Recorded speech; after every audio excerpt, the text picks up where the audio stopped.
అవమానం, దుర్భర అవమానం, భరించరాని దుర్భర అవమానం. సాక్షాత్తు ఈ శ్రీకృష్ణ పరమాత్మను అవమానించడం చూశారు, అది మహాపరాధం.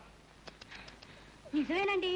ఇంకా నయం, నన్ను ఆ సత్యభావమే ఆవహించుంటే ఎడం కాలితో ఇంకే సన్మానం జరిగేదో.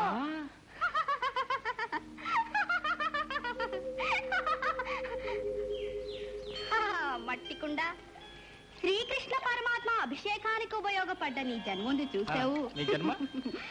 ధన్యమాయను కదా.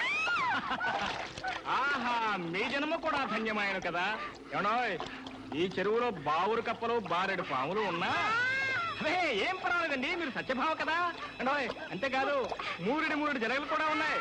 అదే ఏం పర్వాలేదండి, మీరు సత్యభావ కదా. హ్యాపీగా పాక్కుంటూ రండి, పాక్కుంటూ రండి. ఏమండి నీళ్ళు తాకండి, వస్తున్నా, మీరేం భయపడకండి. నీళ్ళు తాకండి.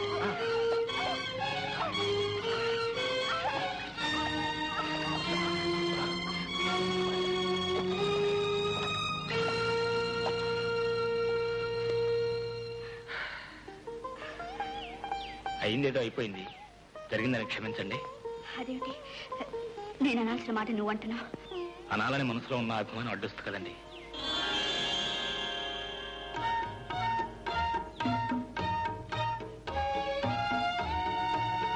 వస్తానండి.